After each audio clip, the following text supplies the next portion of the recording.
Welcome, everyone. Let's open our Bibles, God's true message to us about himself, and see how God has set us apart to show how amazing he is to the world. Now, this Bible verse comes from the book of Deuteronomy, which is in the first part of the Bible called the Old Testament. Deuteronomy 7:6a says, "For you are a holy people, belonging to the Lord your God." What a great Bible verse. God says that we are a holy people. To be holy means to be set apart for something good. I need everyone up on their feet so we can learn our theme verse together. You ready? Repeat after me. 3, 2, 1. For you are a holy people. For you are a holy people. Belonging to the Lord your God. Belonging to the Lord your God. Deuteronomy 7:6a. Deuteronomy 7:6a. Now this Bible verse tells us that we are set apart by God and for God. When we trust in Jesus, we belong to God. We're part of his family, his special people. That means as we go about our regular day, our words and our actions should show that we belong to God. When we talk to people, they should know that we follow God by the things we say and the way we respond to others. God wants us to stand out for him. Now I want everyone to say our theme verse with me one more time. For you are a holy people, belonging to the Lord your God. Deuteronomy 7:6a. Fantastic job. God wants us to stand out and tell others about him. Now, it isn't always easy, but with God's help, we can stand strong for him. This is Ryan the Baker Guy. See you next time.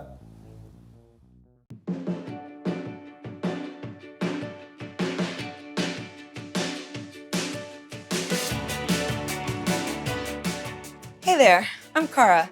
Question for you. Have you ever been told you're too young to do something? Maybe you needed to be a few years older to join a group or play a certain sport. Or maybe you weren't tall enough to get on a ride at a theme park. I know how that feels. It's disappointing when you can't do something right now that you really want to do. Waiting for that next growth spurt or phase of life can seem forever away, and it can be hard to wait for something that you're excited for. Sometimes it's hard to wait for God's plan too. God has promised each of us that he has a plan. But what happens when you don't know what that plan is? And you're sitting there asking, what is my purpose? The best place to discover how we can follow God's plan is by looking in the Bible. The Bible is God's true message to us about himself. In it, we can see how sometimes we have to stand patiently and wait patiently for God's plan to happen. Let's read about God's plan for a man named John, even before he was born. Both John and his family had to wait patiently, not knowing when this plan would happen.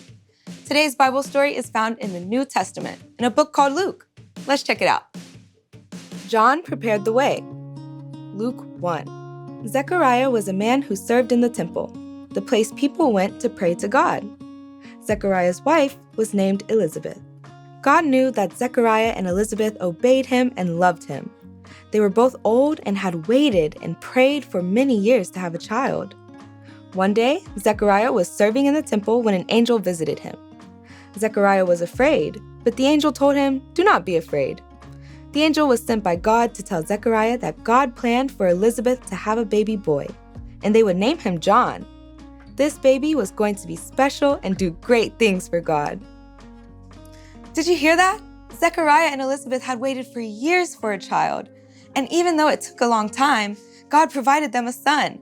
I'm sure it wasn't always easy to be patient, but God had a plan. Let's see how God's plan for John turned out. Everyone believed that John was a special baby. God told Zechariah to tell everyone that when John grew up to be a man, he would lead people and announce that God's son was coming. When he grew up, John did exactly as God planned. John understood that Jesus was God's son. He waited patiently and told lots of people that Jesus was coming. John lived in the wilderness and traveled around telling everyone how to follow God. God sent John as part of his plan to tell people about his son, Jesus. The people listened to all that John told them. Many people believed the good news about Jesus. Even after Zechariah and Elizabeth waited all those years for a son, the waiting wasn't over. John had to be patient because he had no idea when Jesus was coming. God didn't give him a timeline to share exactly what was going to happen next.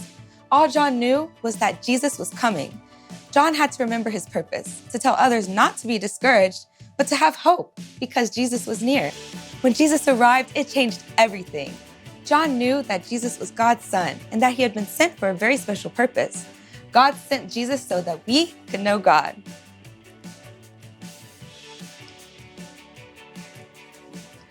When you follow God, you can trust that God has a plan for you, even if you have to be patient to find out what it is. You may not know the plan, but God does. And when you are patient and talk to him through prayer or by reading the Bible, he will show you the plan he has for your life. God will help you stand patiently and trust in his amazing plan for you.